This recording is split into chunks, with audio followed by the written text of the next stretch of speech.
కేంద్ర మంత్రి కిషన్ రెడ్డి మాట్లాడుతున్నారు. లైవ్లో చూద్దాం. జైల్లోనే రివ్యూ మీటింగులు పెట్టేవాడు. ఐఏఎస్ ఆఫీసర్సు, ఐపీఎస్ ఆఫీసర్సు జైల్లోకి వెళ్ళి ఆయన ఆదేశాలు తీసుకునే వాళ్ళు అక్కడ సమీక్ష సమావేశాలు పెట్టేవారు. ఎంత దిగజారినటువంటి ఆలోచన విధానంతో ఈ యొక్క ప్రభుత్వ యంత్రాంగాన్ని, ప్రభుత్వ పరిపాలనను భ్రష్టు పట్టించారో మన కళ్ళ ముందు చూస్తున్నాం.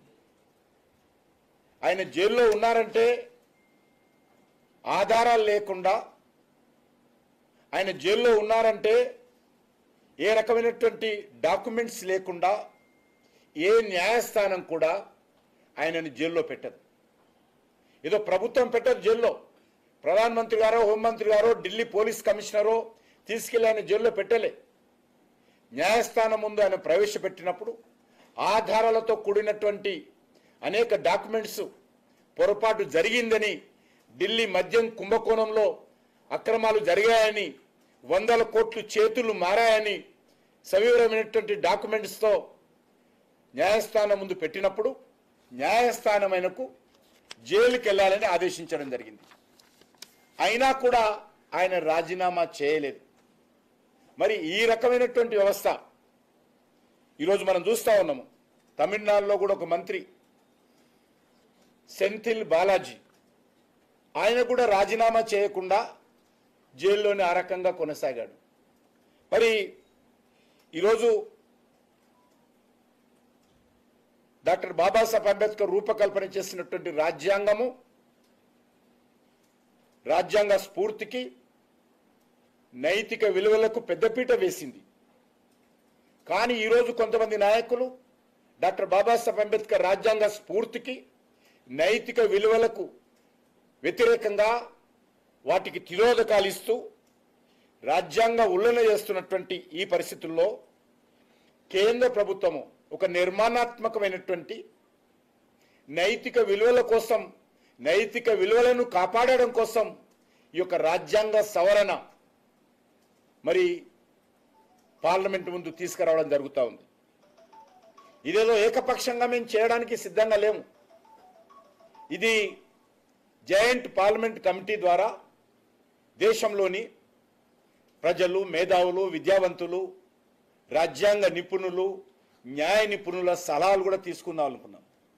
దానికి స్వాగతం పలకాలి ప్రతిపక్ష పార్టీలు. దానికి అందరూ ముందుకు రావాలి. ప్రజలు రాజకీయాలంటే, రాజకీయ నాయకులంటే, రాజకీయ నాయకులు చేసేటువంటి అవినీతి అంటే అసహించుకుంటున్నటువంటి పరిస్థితి ఉన్నది ఈరోజు. ఇదేదో ఏకపక్షంగా మేము చేయడానికి సిద్ధంగా లేము. ఇది జాయింట్ పార్లమెంట్ కమిటీ ద్వారా దేశంలోని ప్రజలు, మేధావులు, విద్యావంతులు, రాజ్యాంగ నిపుణులు, న్యాయ నిపుణుల సలహాలు కూడా తీసుకుందాం అనుకున్నాం. దానికి స్వాగతం పలకాలి ప్రతిపక్ష పార్టీలు. దానికి అందరూ ముందుకు రావాలి. ప్రజలు రాజకీయాలంటే, రాజకీయ నాయకులంటే, రాజకీయ నాయకులు చేసేటువంటి అవినీతి అంటే అసహించుకుంటున్నటువంటి పరిస్థితి ఉన్నది ఈరోజు. మన్మోహన్ సింగ్ హయాంలో, సోనియా గాంధీ నేతృత్వంలో 12 లక్షల కోట్లు దోపిడీ జరిగాయని, కాగ్ కానీ లేక అనేకమైనటువంటి గవర్నమెంట్ ఏజెన్సీలు కానీ ఆ రోజు ప్రజల ముందు పెట్టడం జరిగింది. కొంతమంది కేంద్ర మంత్రులను జైలుకు పంపడం జరిగింది. అది కోల్ స్కామ్ కావచ్చు, 2G స్పెక్ట్రమ్ కావచ్చు, కామన్వెల్త్ గేమ్స్ కావచ్చు, అనేక రకాల కుంభకోణాలు. కాబట్టి ఈరోజు ప్రజల్లో రాజకీయ నాయకులు అంటే అసహ్యం ఏర్పడే విధంగా ఈరోజు కొంత ఉంది. దీని నుంచి మనం కాపాడుకోవాలి.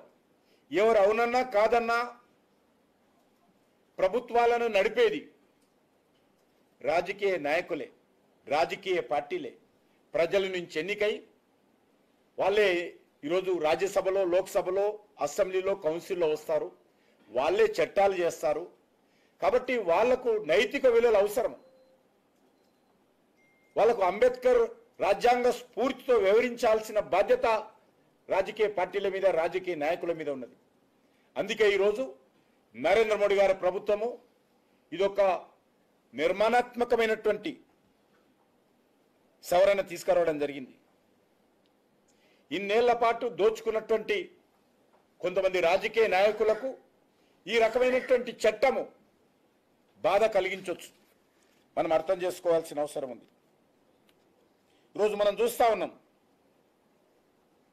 దొంగ ఓట్లతో, రోహింగ్యాల ఓట్లతో అధికారంలో రావాలని తాహతా పడుతున్నటువంటి కొంతమంది రాజకీయ నాయకులకు ఈ రకమైనటువంటి చట్టాలు మరి వాళ్ళకు మంచిగా అనిపించదు. దేశానికి ఉపయోగపడేటువంటి ఈ రకమైనటువంటి చట్టాలను వ్యతిరేకిస్తారు, అర్థం చేసుకోవచ్చు. కానీ వ్యతిరేకత కానీ